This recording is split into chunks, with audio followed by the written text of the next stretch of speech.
Pluto.ini es el que se encarga de las características de la simulación. Entonces, por ejemplo, los componentes del tamaño de la rejilla, cuántas son las separaciones entre ellos, se puede definir acá.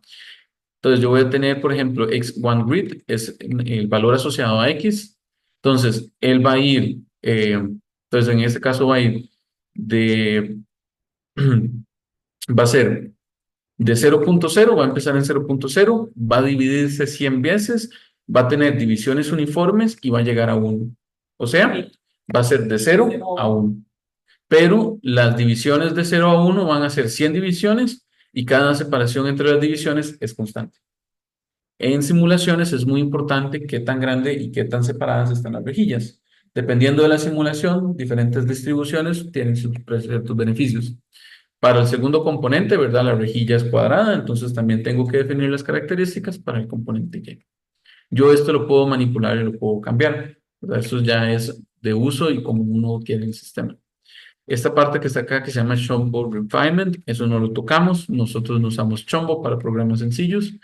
Y acá podemos cambiar o modificar un poquito lo que se llama el coeficiente de Courant o el coeficiente CFL, que es muy importante para fluidos. Computacionalmente es muy importante porque es el que define qué tan rápido corre una simulación. Ok. Entonces, ya así es como mejor estudiarlo eso específicamente. Esto es todo un tema en astrofísica y en realidad en simulaciones. El coeficiente CFL te asigna o te asegura que los cálculos que estás haciendo no están teniendo degeneraciones en la parte numérica. Entonces, eso se puede entender como una onda expansiva, ¿verdad? Uno esperaría que una onda que se expande y se mueve mantenga su expansión, digamos, y su altura, digamos, como ola. Pero el coeficiente CFL también te permite cuantizar cuánto hay pérdida por fricción numérica. Es un problema matemático de simulaciones. Entonces, normalmente el coeficiente CFL nunca tiene que pasar de 0.5. Tiene que ser pequeñito. Él Ok. lo que hace es básicamente determinar la velocidad del movimiento de la onda y hace una comparación. Entonces, normalmente yo no quiero que sea muy alto, más bien quiero que sea chiquitito, pero no debe ser muy chiquitito porque entre más pequeño sea el coeficiente, más, Más tiempo. más tiempo es el delta del tiempo, el t-stop. Va a ser perdón, el delta t va a ser cada vez más pequeño y entre más pequeño sea el delta t, Más más tiempo de... tiempo toma la simulación. Entonces, uno tiene que tener cuidado con eso. Aquí, la parte del solver es la forma en la que numéricamente el programa escoge qué método numérico resolver. Eso sí es mejor revisar la guía, ¿verdad? Que es un poquito más detallada con respecto a esto. Y otra cosa muy importante en simulaciones es definir los ejes. Ya estamos sin espacio. Yo voy a tener diferentes ejes, X, No, yo. no, yo me estoy quedando sin espacio. Necesito otro escudo.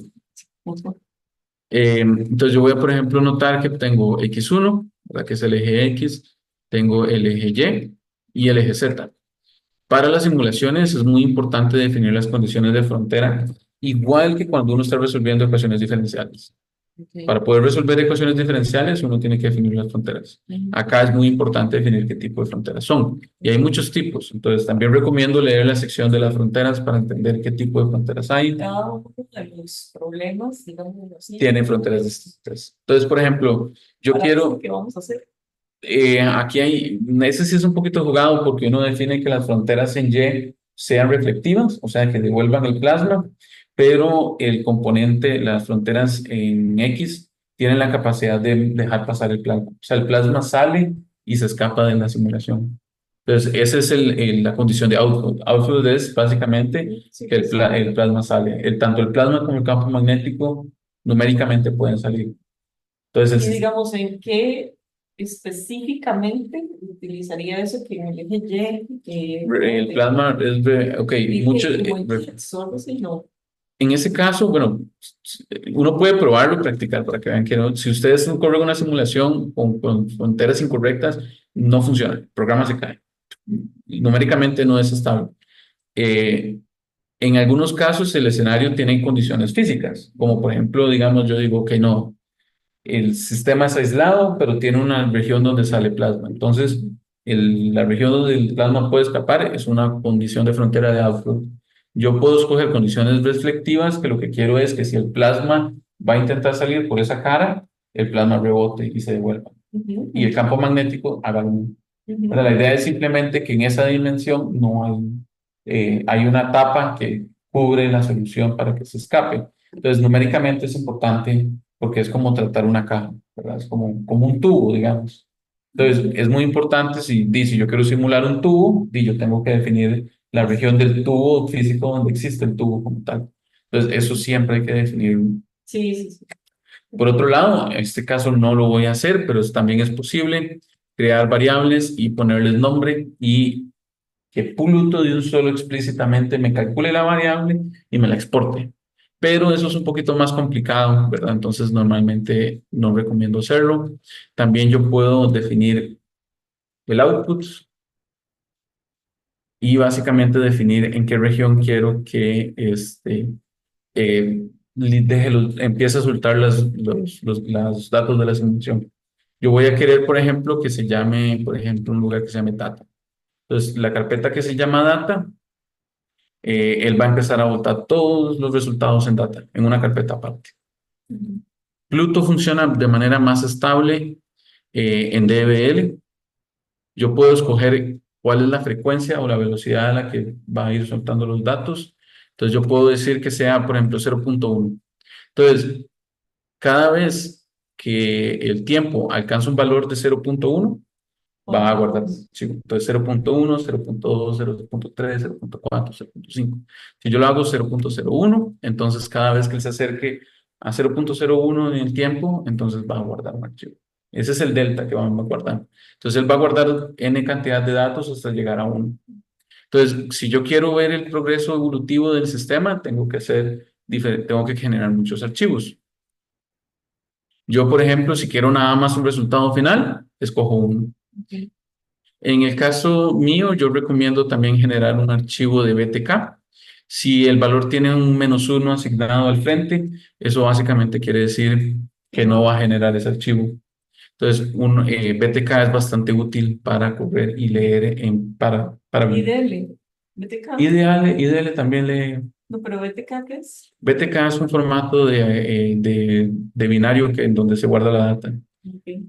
Es como un punto PNG, digamos.